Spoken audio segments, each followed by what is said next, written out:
Good morning, Ma'am Rose and Proseso. Hi, I am Prince Gideon G. Alabado III, second year, Block 2. And ngayong araw po, isipapaliwanag ko po itong ginawa ko pong drawing about classroom settings po. And dito po sa may corner to, ito po yung science corner. And dito naman po yung reading corner. And ito po, ginawa ko po itong dalawa lang po sa harap na table po. Parang sample ko lang po muna to. Pero ang gagawin ko pong arrangement ng mga upuan po dito is pwede pong pa-straight and pwede po yung sa palikod po. And dito naman po yung storage box. And dito po makikita po natin yung mga parts of land, yung mga lapis po, yung globe, and dito po yung mga parts po ng rocket, ng butterfly. And dito naman po sa may blackboard po, ma'am, is nag-design lang po ako dito ng welcome back to school po. Ito po yung scissor, globe, and yung lapis po. Dito po sa may every corner, ma'am, is pwede pong pumunta yung mga bata kapag may free time po sila. Kapag dito po sa reading corner, magbabasa lang po sila ng mga books na gusto po nila, tulad po ng mga storytelling, ganun po. And dito naman po, ma'am, is ilalagay po yung mga works po nila, yung mga written works po nila. And dito naman po yung pwede rin po yung mga drawing nila, ganun.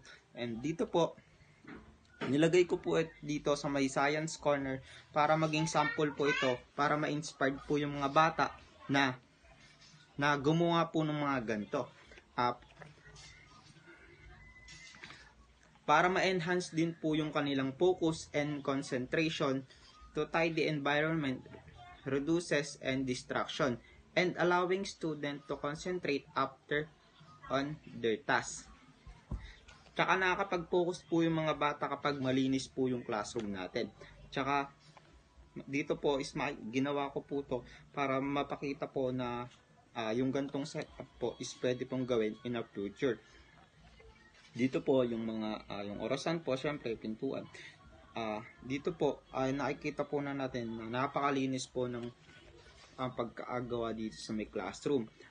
Kasi po ganito po yung gusto kong gawin na classroom setup kapag teacher na po ako. And ang healthy benefits din po nito is a clean classroom helps minimize allergen and germs and reducing illness and promoting attendance. And to encourage of responsibility, a well of maintained space and teaches children the importance of taking care of their environment and promoting responsibility of respect. And dagdag ko pa po, ito pa po is yung to improve their behavior. An organized setting can lead to better behavior as students are more likely to follow rules and routines in a structured environment. And creative and inspiration. Interactive decoration and organized display can inspire creativity and stimulate curiosity among students. Kapag malinis naman po yung mga classroom natin is makakapag-focus po yung mga bata kasi malinis po tapos sa teacher lang po yung tingin nila. Ito po, ginawa ko po ito para maipakita po na ito po isa sa pwedeng maging sample ng classroom setup na malinis, organized yung mga bangko, yung every corner na pwede po nilang puntahan kapag free time po nila. Then dito po yung mga storage box, yung mga sa blackboard po, maayos, malinis. Dito po yung pintuan, maayos yung tayo.